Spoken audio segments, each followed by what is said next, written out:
So yun guys, no, welcome back to my channel, no, Eman Motorride, no. So kung bago ko pa lang dito sa aking channel guys, so huwag kalimutan mag-like and subscribe, no. Ayun guys, at usapan tayo dito sa ating motor, no, na Rossi Macho TC 150, no. So ano na ba ang you know ano na ba ang resulta ng ating motor ngayon, no, after 4 months na ba? So start in January, tama ba? So yan guys, no, so after 4 months, kung ano na ba ang resulta dito sa ating Rossi Macho, no. So sa ngayon guys, ang napansin ko rito, same pa din, no, hindi pa rin nagbabago yung kanyang hatak, lalo na nagpalit tayo ng sprocket na na ginawa nating 1638, no, nagtaas tayo sa engine at nagbawas tayo sa rear sprocket. So sa ngayon ay okay naman, pwedeng patag, pwede rin sa paahon, no. Tapos nakakabirit pa ako yung about naman sa dito sa ating clutch, no. Medyo lumambot na siya, hindi siya tulad nung unang bili na medyo matigas talaga, no. Alam naman yan ng mga gumagamit ng Rossi Macho, no. So sa umpisa talagang matigas, sa ngayon medyo na siya, malambot-lambot na siya, no. Tapos nagdi-neutral naman, kahit nung una kong bili nagdi-neutral naman siya, no. May napanood kasi ako na hindi daw nagdi-neutral pag hindi pinapatay yung susian, pero sa akin naman nagdi-neutral siya guys, no. Although nung bagong bili lang ay talagang matigas, no. Palibasa nakailang na tayo, nakailang palita tayo ng langis, no. Kaya medyo na siya, medyo lumambot-lambot na siya, pero madali na rin tapakan, ayun, no. May time lang na minsan matigas talaga pagka medyo nababad ka sa isang gear, no.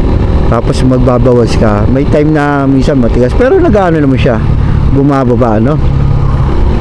So okay pa din, no. So para sa akin okay pa din. Tapos ito lang ang medyo nagkaroon lang ako ng medyo dito. Ito, kung mapapansin nyo guys, ayun, no, papansin nyo hindi na tumataas yung ating speedometer meter, no. So syempre isa lang ang diferensya niyan, yung speedometer cable, no. Yun lang ang nagkaroon ng diferensya guys dito sa ating motor. Pero although naman yung speedometer cable madali lang namang palitan yan, diba? Mabilis din talaga yan, depende sa sa gumagamit din talaga. Pero hindi rin maiiwasan kasi pagka yung patras, kasi pa counterclockwise, so naiipit yung cable. Kahit noon pa naman guys, yung gamit ko sa aking M3, no, sa M3 ko ganun din, madalas ako napuputulan ng cable gawa ng sobrang habang inaatras, no.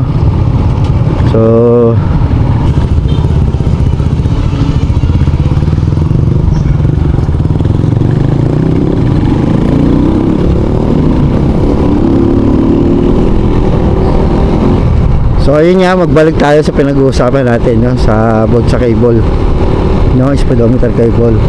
So ganoon talaga siya guys pagka yung laging inaatras, no, kasi nagka-counter clockwise siya, no, imbis na pa-clockwise yung takbo ng gulong, no. So naiipit, no, kaya kaya naputol, no.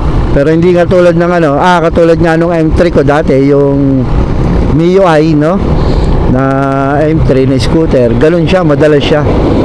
Kasi minsan napapatras ko siya ng napakahaba, no? Kaya hindi yun, putol. Pero dito naman guys, after 4 months, no, naputol sa akin yung aking speedometer cable. Pero yung iba naman dyan sigurado mas mataas pa sa ano, sa tawag ito, mas mataas pa sa 4 months, no? Tsaka ito kasi guys, minsan dito sa motor ko na to guys, pagka yung pre na diretsuhan, so ang ginagawa ko minsan, binibirit ko, no? Binibirit ko siya, kaya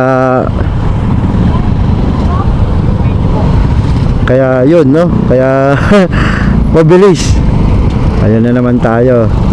So sigurado meron na naman dito checkpoint, no?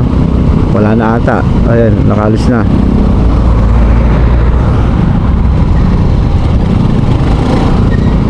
So ang dami lang ako nakamotor, oh. Wala na, siguro nakalis na yung may checkpoint, no?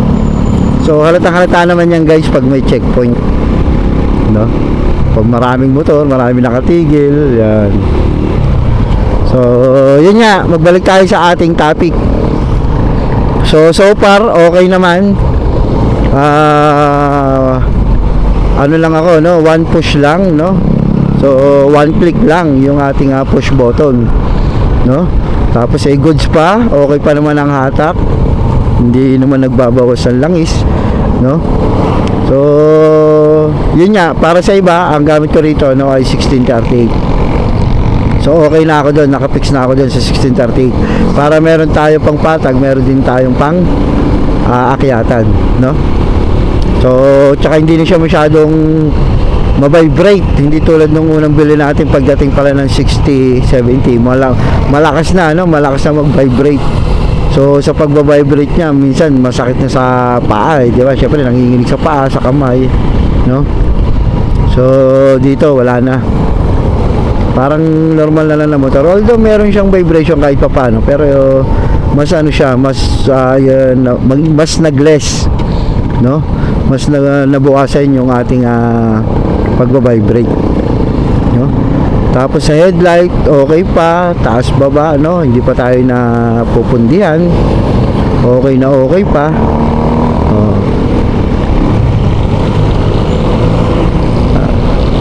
Lokohin natin to, biruin natin.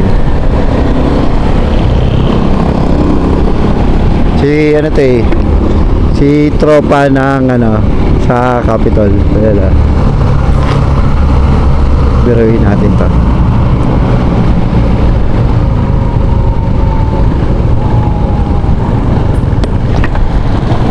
Try may LTO. Ay, Diyan sa tulay. meron po. Nanguhuli, kulay pulang motor. Ako po. Oo, kulay lang inuhuli. Yung, Hintay po. oo, kulay pulang motor daw ang inuhuli.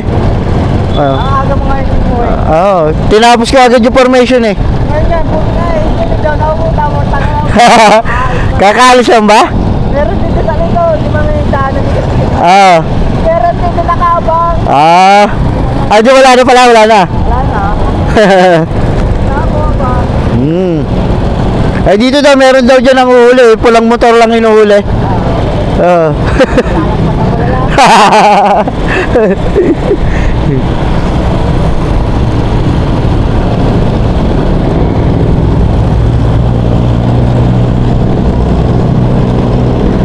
Oh, shoutout ka naman, naka-vlog ako eh.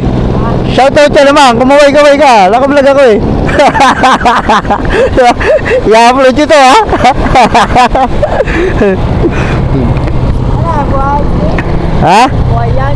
Oo. Nagbablog nga ako. Oo. So, ayun guys, no. Hanggang dito na lang yung ating topic at ito lang naman yung ating babanggitin, no. After 4 months or magpa 5 months na to, no. So ilalagay ko lang sa caption after 5 months. Di ba? Magpa 5 na kasi to. Sa ano, malapit na rin sa 12, magpa 5 na rin to.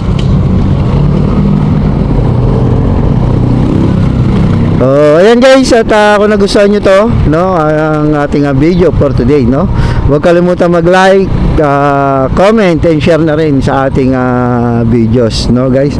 At kung di ka pa nakapag-subscribe, mag-subscribe ka na rin. At click nyo rin guys yung notification bell para update po kayo sa mga bago nating i-upload, no.